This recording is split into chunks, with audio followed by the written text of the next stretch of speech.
Multi effect pedal हेलिक्सको एचएस Stomp limited edition रेडबाट यसको थोरै भिडियो बनाउनु गइरहेको छु र भिडियो बनाउनुभन्दा अगाडि मेरो टिकटक आइडी पिकिटोनलाई फलो गरिदिनु होला, युट्युब च्यानलहरूमा गएर सब्सक्राइब गरिदिनु अनि सपोर्ट गरिदिनुहुन्छ भन्ने धेरै आशा राखेको छु र आगामी दिनहरूमा म्युजिक सम्बन्धी पेडलहरू होस् या गिटार सम्बन्धी यसको भिडियोहरू बनाउने छु। आशा छ तपाईँहरूले मन पराइदिनुहुन्छ हैन। यो चाहिँ गिटारिस्टहरूको लागि एकदमै राम्रो पेडल हो, झर्दा ओर्दा पनि केही हुँदैन, हार्ड छ है। तर यसको चाहिँ के अलिकति सफ्टवेयरहरू चाहिँ प्रब्लमहरू भइबस्छ क्या, त्यसको लागि चाहिँ फेरि कम्प्युटरमा गएर तपाईँहरूले रिसेट फ्याक्ट्री रिसेटहरू गर्दा ओर्दा ठिक हुन्छ, त्यस्तो अरू केही प्रब्लम हुँदैन, एकदमै राम्रो छ। यसमा अरू के चाहियो तपाईँहरूलाई फुट स्विच पेडल एक्स्ट्रा जोडेर उहाँमा पेडल जोड्नु भयो भने या एक्सप्रेसन पेडल युज गर्नु भयो भने बवाल हुन्छ। यो चाहिँ तपाईँको फुट स्विच या एक्सप्रेसन पेडल इनपुट भएको, अनि यो चाहिँ गिटारको इनपुट मेन, अनि टिआरएस र टिएस केबल युज हुन्छ। यो आउटपुट भयो, अनि यो युएसबी भएको फार्मवेयरहरू अपडेटहरू गर्नु पर्दाखेरि युएसबी बी टाइप भयो, अनि यो चाहिँ डिसी भएको 9 भोल्ट होइन, अनि यो चाहिँ पावर अन अफ गर्ने बटन भयो। तर यो डिसी केबलको अलिकति प्रब्लम के छ भने चाहिँ नर्मली पावर सप्लाई या भनौँ अरू केबलहरू चाहिँ युज हुँदैन, पिन यो चाहिँ अलिकति ठुलो भएकोले गर्दाखेरि यसमा चाहिँ एक्स्ट्रा एउटा पिन किन्नुपर्छ क्या, कि त ओरिजिनल चार्जर भयो भने नि हुन्छ, नत्र लाग्दैन तपाईँको त्यो अरू पावर सप्लाईहरू नर्मल्ली।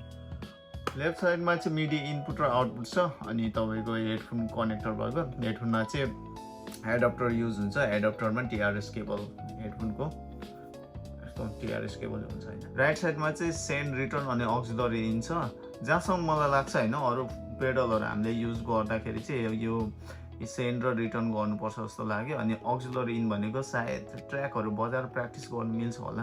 अब हामी यसको मेन पार्ट हेरौँ है त, यसको चाहिँ 3वटा फुट स्विच छ होइन।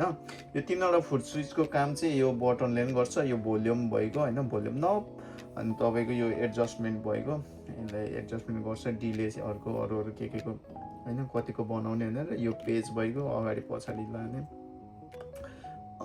अनि अर्को भनेको यो भ्यू भयो, भ्यू भनेको चाहिँ अहिले कुन भ्यूमा हेरिरहेको छैन, जस्तै 01 को ए प्रिसेटमा छ भने ब्याङ्कमा छ भने यो थिचे पछाडि के युज भइरहेछ भन्ने थाहा हुन्छ क्या। यहाँ यो जुन उयो देख्नु भएको छ नि ग्रिन ओरेन्ज र ब्लू, यिनीहरू भनेको चाहिँ पेडलहरू हो कि कुन युज भएको छ त। अब यहाँ हेरौँ है त, यो भनेको मिक्सर युज, बिचको चाहिँ यो मिक्सर रहेछ होइन।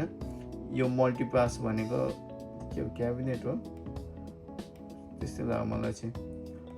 अनि यो भनेको ओभरड्राइभ युज भएको छ, विपर भनेको के वहाँ टाइपको के युज भएको रहेछ, ट्रेमोलो भइगयो, अनि यो सिम्पल पिच सिफ्टर रहेछ।